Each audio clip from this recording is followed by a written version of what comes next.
So welcome to today's webinar. We're talking about all things domains. If you're thinking about starting a website but maybe don't know where to start, the first step is to get the perfect domain name. We're going to walk through the process of how to decide on a great domain name and the steps to protect it. We're talking about domains because it's a hot topic on our blog. In fact, 5 of the top 10 landing pages on the HostGator blog are related to domains. From articles such as how to find out who owns a domain name, how to buy or sell a domain name, next steps after buying a domain name, the list goes on, and we're going to cover it today. Okay, so first off, let me introduce myself, the voice that you've been listening to for a few minutes already. I'm Blair Williamson, the Content Marketing Manager for HostGator. Also online is Jana Thibodeau, our Social Media Manager for HostGator. She's going to be following your questions in the chat window, as well as any questions that you send on Twitter using the hashtag #PerfectDomain. If you already follow us on social media, then you may have seen a preview video that she did about how to find out who owns a domain. So Jana is going to be presenting that section today. Thanks for joining me, Jana. Hi, Blair. Happy to be here. Looking forward to help out with the webinar today. Great. All right, let's get started. First off, we're going to talk about what is a domain. Like we said, many of you already have domains, so you're familiar, but we're going to cover some details that you might not be as familiar with. So a domain is, another term for a domain is web address, and it's simply that. It's your address online. It's the .com or the .org that people will find to type in to find your website or your business online. But if we want to break it down further, there are a few terms you may hear when you're talking about domains. You might think about domains as simply something like this, www.hostgator.com, or a domain can look like this. This is the web address for our support website, support.hostgator.com, and support is actually a subdomain of hostgator.com. You can think of it like this.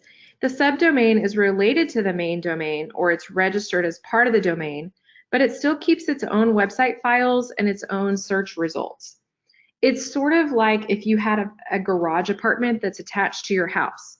It probably gets taxed by the city as the same property, but the garage apartment has its own address where it receives mail.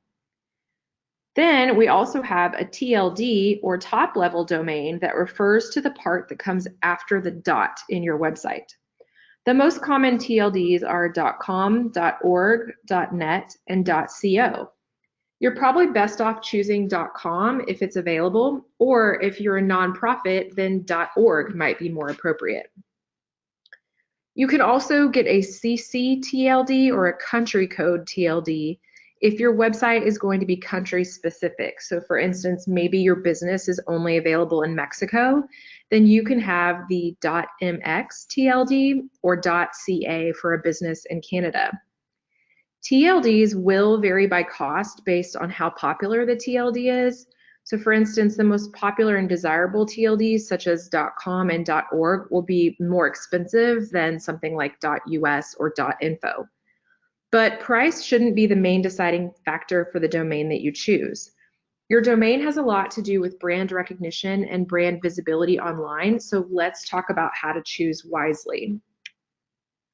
The first step in deciding on your domain is to start with a great idea, a great business or website idea. You likely have an idea in mind, so let's walk through how to turn this into a domain. Let's pretend that you don't know what to call your business or your website yet. This is a great spot to be in because you'll be able to best utilize these tips. First of all, remember that your domain name is part of your brand and who you are. So we could say that your brand equals your domain, or your domain equals your brand. Let's say you're starting a business website or a website for your new blog. You'll want the web address to match the name of the business. After all, it would be strange if your favorite coffee shop is called Pam's Coffee House, but in order to get to their website, you had to search for Pam's Mug of Joe. You're used to seeing the sign on the building every day, and anybody who drives by is going to drive by and search for Pam's Coffee House, but not Pam's Mug of Joe. And that's super confusing for Google to try to decipher that Pam's Coffee House and Pam's Mug of Joe are the same thing. Your name reflects who you are. So think about the ideas, values, and perceptions that you want associated with your business name and consider that as you come up with domain name options. It might seem overwhelming, but don't worry about making a mistake or a decision that you can't change later. We'll cover all of that. So now let's talk about best practices for how to choose a domain. When it comes to choosing a domain name, there are some best practices that you should follow. First off, you need to decide what needs to be in your business name. So let's start off with what should be an easy question. Start off by answering, what does your business do? What does your business offer? Write down specific answers to these questions and you'll start to see a list of keywords form that you might want to include in your domain name. Is your business local only?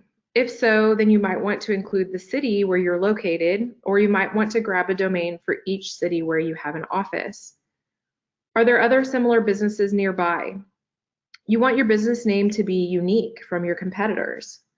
But if you found similar businesses or competitors nearby, look and see, do they use certain keywords in their domain name or other elements that you should consider when you're choosing your domain.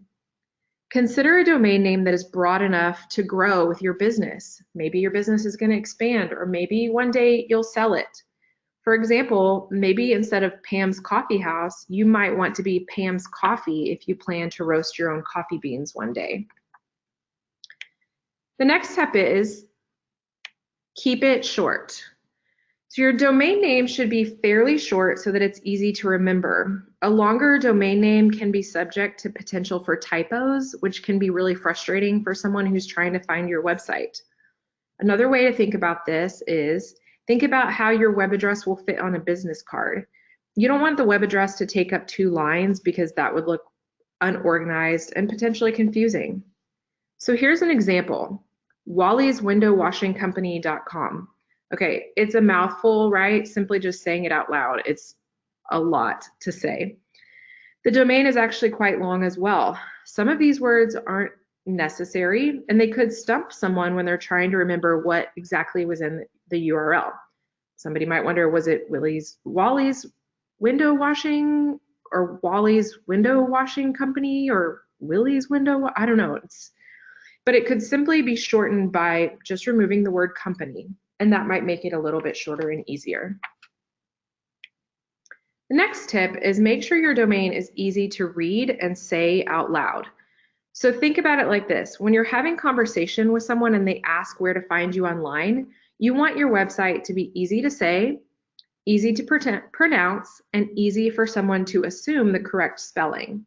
So the reverse of this is also true. You want to make sure that you pay attention to how your website looks when it's written in print. For example, Teachers Talking. This could be a nonprofit with great intention, but that ST in the middle gets kind of confusing, makes you have to pause and enunciate your words. And then when it's written down, it's actually worse because it kind of looks like the word is stalking, not talking. Probably not the connotation that they want with that organization. The next example, speedofart.com. So is it speed of art or is it speedo fart? I'm not really sure. Either way, this is an example where saying the name out loud and looking at the written version can be really important. Another thing you might want to avoid is hyphens.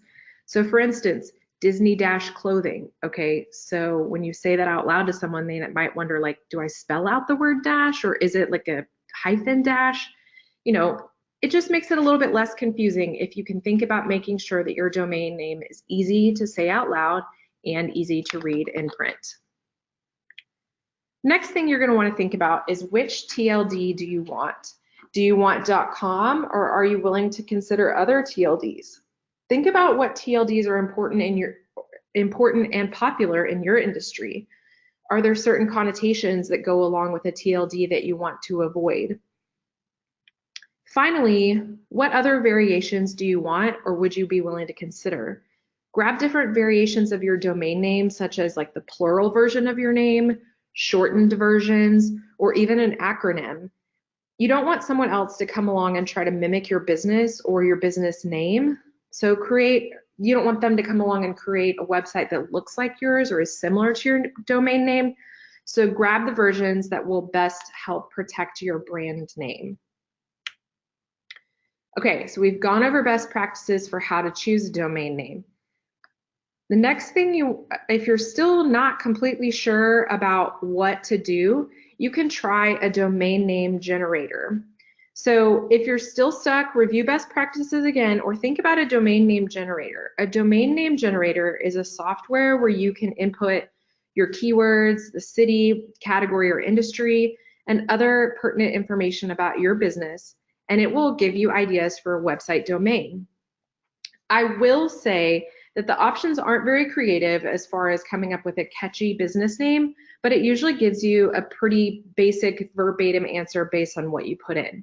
But it's still a good option to consider a domain name generator if you're totally stumped. It might at least give you ideas of things you don't want to try. So we're going to drop a link in the chat window for an article on our blog that has a list of top domain name generator tools that you can try. So look for that in the chat window. If you're still debating between a few options for your domain name, that's okay. I suggest that you purchase them all. And no, this isn't just a ploy to try to get you to buy more domains. Me personally, when I'm making a decision, I like to sit with it for a while and really think through the options. But in this case, I don't want someone else to come up with my top ideas while I'm trying to make a decision. So I would suggest that you buy the domain names that you're seriously considering or the ones that you might want to develop one day. Okay, but then what? So now you're sitting there with like 3 different domain names. Well, really, you don't have to do anything. First option is simply just do nothing. Let it sit there. Once you've decided on your final choice, you can let the other ones lapse. You don't have to renew them next year. Your next option would be to redirect them to your final choice. So take all your other domain name options, do a 301 redirect, sending them all to your final domain name choice. Or you can list them for sale. We're going to talk about how to list domains for sale later in the webinar. But now it's time to go shopping. So Jana, will you take over and show us how to shop for a domain name? Absolutely. Cool. Let me give you presenter access.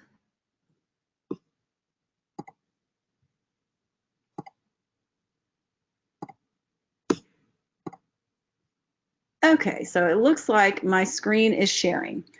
So thanks, Blair, for that information so far. And if you guys, when you do the research and decide on a perfect domain name, you are going to want to register it. And I'll echo what Blair said. You don't want to wait too long because someone else might have a similar name as you. They might be inspired to start a similar type business.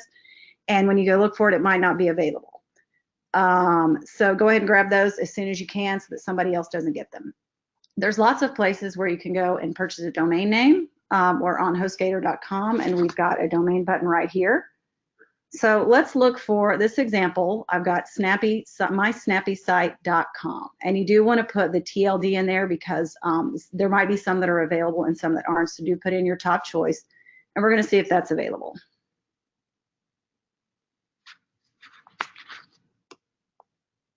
Okay, yes, congratulations, your domain is available. So that's perfect. I've got my first choice. I've got the .com that I wanted. I can go ahead and purchase that. I also might want to consider some of these other variations. Maybe I'll have a store someday, so I want to purchase the one that says .shore, .stop, .shop, different options. And like Blair said, if your budget permits it, go ahead and buy those. You don't want someone else to come along in the future. If your website is a tremendous success, they might register these other names and impersonate you, or steal some of that great brand equity that you've been able to build with your successful website. So of course, it's pretty easy and painless to purchase a domain if it's available, but that might not be the case. So if you go, for example, here's a variation. I decide I want to go with snappyshop.com.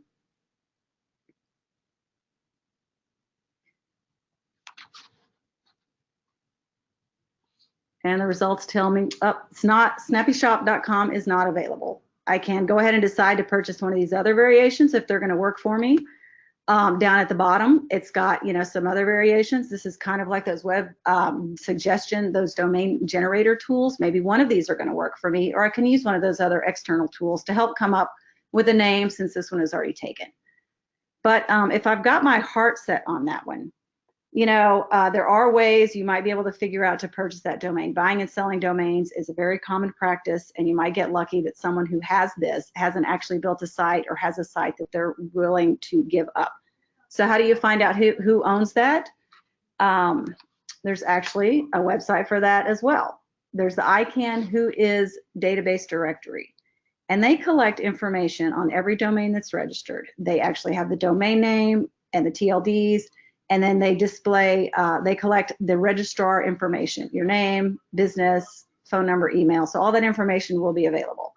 So if you find it, you might be able to contact them and work out to purchase the domain. I would suggest also looking to see if the website is active. If it's active, it's probably not going to be that likely, but it might be a website that's not active. And if there is a contact information, you might find this information on the website as well. And it is not uncommon that someone, kind of like we talked about, will purchase several domain names and not build a site out. So they might be happily, they might be happily surprised if someone wants to actually purchase a domain name from them. There also could be an instance where you go to the ICANN database and the information is not available. This is actually becoming more common. People are opting in for domain privacy, and we're going to talk about that in the webinar very soon. But domain privacy will mask your information. There's also situations with the GDPR countries where this information is just not made available online on any public website. That doesn't have to be the end of the line. There are domain name brokers and domain name marketplaces where you can go on and try to find them. If you reach out to a broker, they have access to different databases that they can find out who owns the domain name and possibly reach out to them and negotiate a price and get that whole purchase worked for you. So hopefully you won't run into the situation that your domain name isn't available.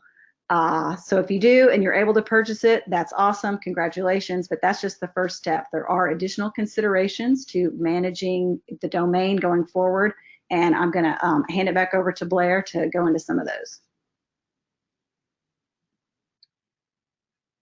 Awesome, thanks, Jana. Okay, so now that you know how to purchase a domain or find out who owns one, let's talk about the next steps after buying your domain. First of all, we recommend that you grab your name everywhere online. So like we talked about earlier, your domain name is equivalent to your brand in lots of ways. So we want to make sure that you can grab your brand everywhere online. Some first steps for you to think about would be to grab your name on social media, so Facebook, Instagram, any other accounts that you think might be appropriate for your business. And then you're going to want to grab your name on Google My Business as well. Google My Business allows you to create like a directory listing for your business, and you can put your web address there, your physical address, phone number, etc. This is going to be the thing that links a lot of your business information to your website. You'll definitely want to put your information there on Google My Business, maybe also places like Yelp. So think about every place that you want to grab your name now that you've come up with this great brand name, right? Next thing you want to do is consider purchasing similar domain variations. So we talked about this earlier. You don't want somebody to mimic your business or create a similar domain name. So think about variations that somebody might try to buy to mimic you. So even if it's just the plural version of your website, or if you want to buy some different TLDs as well. Next, you can buy your website hosting or sync your domain and your hosting. So what we mean here is you can have your hosting, your website hosting and your domain with the same company. It doesn't have to be, but it will make your account management a little bit easier in the long run, and we'll talk about this in a minute. Next thing we recommend is that you think about buying domain privacy. So domain privacy is the thing that's going to protect your contact information from the public. Jana showed you that on the Whois directory. So domain privacy, you can purchase it when you buy your domain, or you can add it to your account at any time, and we'll go into more detail about this later. Next, think about setting up a branded email address. So this would be like jana@snappyshop.com. Most web hosting providers will include branded email for free with your account and with your website, but just make sure what types of platforms your hosting provider offers, and you can usually set that up in your account dashboard. The next thing we recommend is that you set up a list of goals and next steps for your website so that you can get ready to launch. Of course, I would love to cover this topic today, but it's really an entire webinar on its own. So instead, we're going to drop a link in the comments section to an article on our blog that will walk you through how to make goals and next steps for launching your website. So be sure to look for that in the chat window. Next up is domain name management. Domain name management sounds more complex than it truly is, but it's something that you need to do every year. The most critical part of domain name management is renewing your domain. Think of your domain as renting space online. Each year, or whatever term that you decided on when you purchased, your domain name is up for renewal. And at the end of your lease contract, you must decide if you want to renew the lease or not. So, what are the risks of not renewing? Well, first of all, when you don't renew your domain name, your website goes down. So anyone who comes to your website to find out information about your business, they won't be able to, because your website will be blank and they'll get a big error message. Obviously, that's not something you want to happen if you have customers coming and looking for your business online. You could lose your domain name. So a lot of times, if you don't renew on your renewal date, there might be a grace period there, but if you pass that time, you could completely lose your domain name. Somebody else might buy it in the process, and it's going to cost you a lot of money to get it back.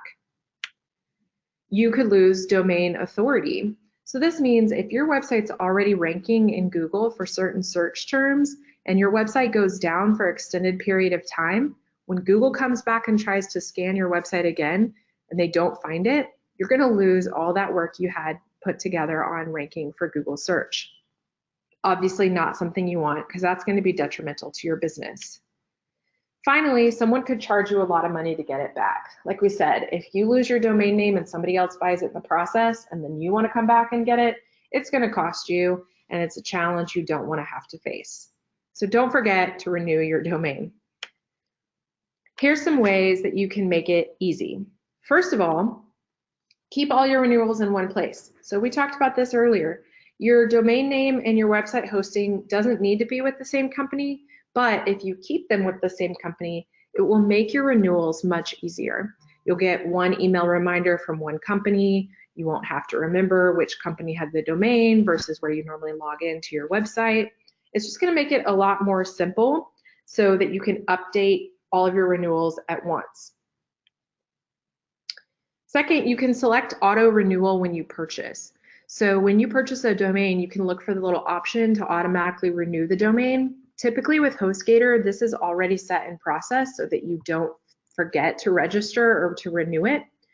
But this isn't like the most simple way to make sure that you don't lose your domain. Make sure that you have auto renewal set up. And finally, if you're more of like a do-it-yourself type person, create a reminder on your calendar. So whether you do it digitally or on a printed planner, make yourself a reminder about a week before your renewal is due so that you can go in, log in, do your renewal, and not lose your domain. Your provider should send you an email reminder, but if you want to put a reminder on your own calendar as backup, that's always a great idea. Okay, another important piece of domain name management is to protect your personal information from the public. So you've seen us talk about this a couple times already. Jana showed you this on the Whois database. But the Whois database, it's a publicly accessible database that lists the name, address, email address, and telephone number of anyone who registers a domain. So when you buy a domain name, your contact information will automatically be listed in the Whois directory. As a result, a lot of people have reported getting unwanted spam email or phone calls after buying a domain, but the solution is domain privacy. We've mentioned it a couple times, so let's talk in detail what it means. Domain privacy is like a protection certificate that you add to your website account.